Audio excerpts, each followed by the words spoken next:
ETM Productions.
Thank you everyone for being here.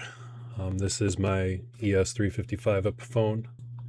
In this video, I'm going to start the mod process that I have laid out for this guitar. This is the first video in a series. Primarily what I'm doing here is I am right now doing a fret level. Typically, there's a few different ways I go about this. I always try to go the easier route, where if I can get away with just filing down a couple frets instead of having to do a complete fret and a recrown. That's kind of what I'm doing now, just going through, checking them all with a rocker.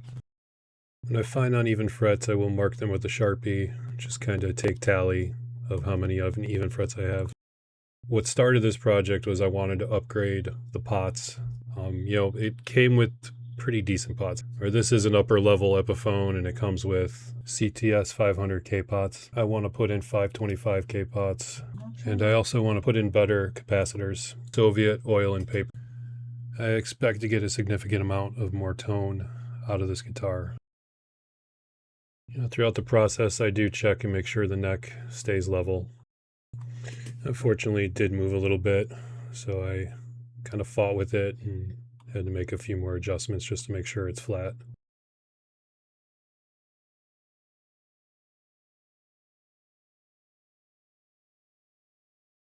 Something about with this project, unfortunately, I kind of had to stop at the end, and you'll see why. We'll get there. Had a little mishap.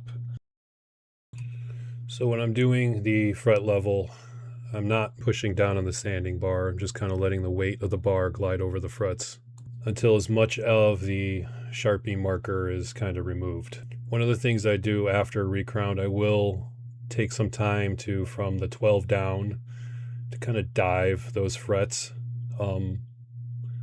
It's a little extra step that I take.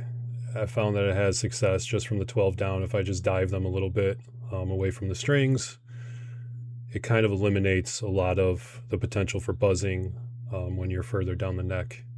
It allows you to kind of really bring down your action. So here I am now doing a recrown.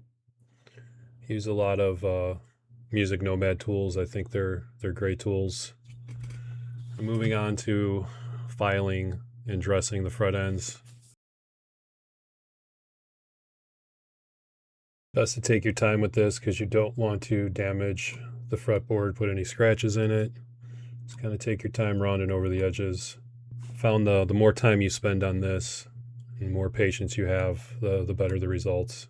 You're kind of doing a little and then stopping every once in a while. So throughout the process, I'm always constantly checking the frets. Also, from time to time, actually check the fretboard, make sure that it's still level, that it didn't get any relief or back bow.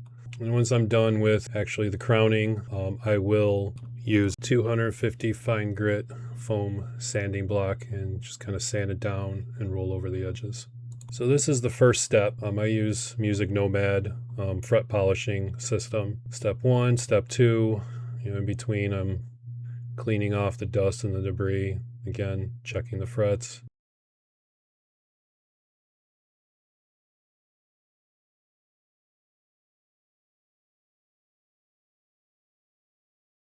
And this is some 0-aught steel wool. So I'll typically do stage 1, stage 2, stage 3, and eventually stage 4.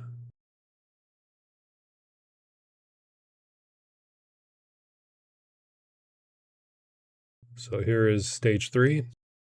And then after stage 3, I like to basically hydrate the fretboard with some lemon oil before moving on to stage 4.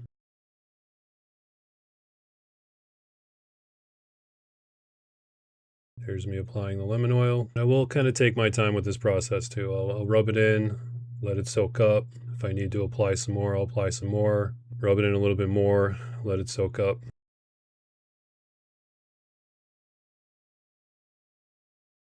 Here's stage 4. This is the last stage, the high polish stage of the process with the Misic Nomad fret polishing system.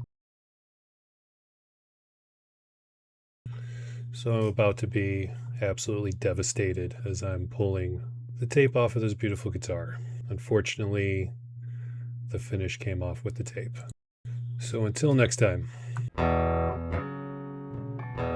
ETM Productions. Don't forget to like and subscribe. Thank you.